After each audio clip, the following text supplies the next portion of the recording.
boys and girls. Welcome to Mrs. Iredale's Math Exploration. So good to have you here with me.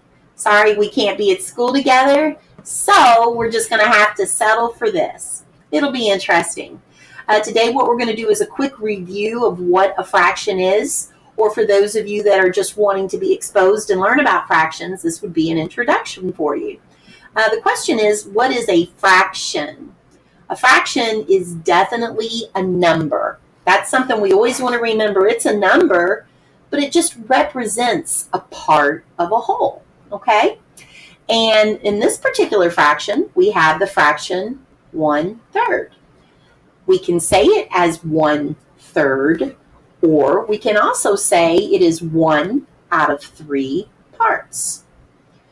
1 out of 3 parts, we would have a shape that we would have to cut into equal parts, and this is 1 out of 3 parts. Pardon my drawing isn't absolutely perfect, but I'm human, right?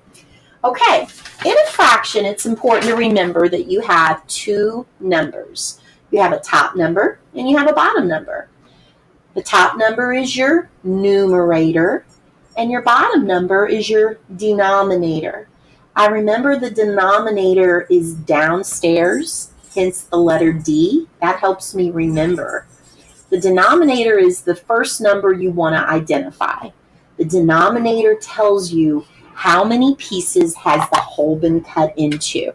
So if we have a circle, and if there are 4 equal parts, 1, 2, 3, 4, this tells us the denominator is 4. If I shade in one of those parts, that's what the numerator represents, the shaded in part. I've shaded in 1 out of 4 parts, so my top number is 1, my bottom number is 4.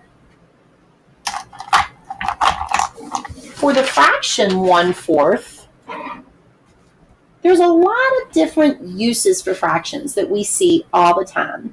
Believe it or not, you hear or are aware of fractions every single day, okay? The first way, and this was what we were taught in 2nd grade, is the area model. And the area model is just a simple shape, like what I just drew, and it has been divided into what the denominator tells us. Our denominator is 4. So we're going to have equal parts that are 4 equal parts. The top number tells us how much is shaded in, or the part that we're talking about. That is 1 out of 4 parts. 1/4 of this rectangle has been shaded in. Sometimes we talk about a set. 1 out of 4 things is a certain way, or we are talking about 1 out of 4 things. This is a set of 4 stars. Hence 4 is our denominator. One of those 4 parts is shaded a different color. It's blue. So 1/4 of the stars are blue. Another way we see fractions, and we see this a lot, especially if you're making recipes with mom and dad, when we talk about volume. This is 1 cup. 1/4, 1/2, 3/4, and 4/4 would make it a whole. 1 out of 4 parts of the cup have been shaded in. 1/4 cup.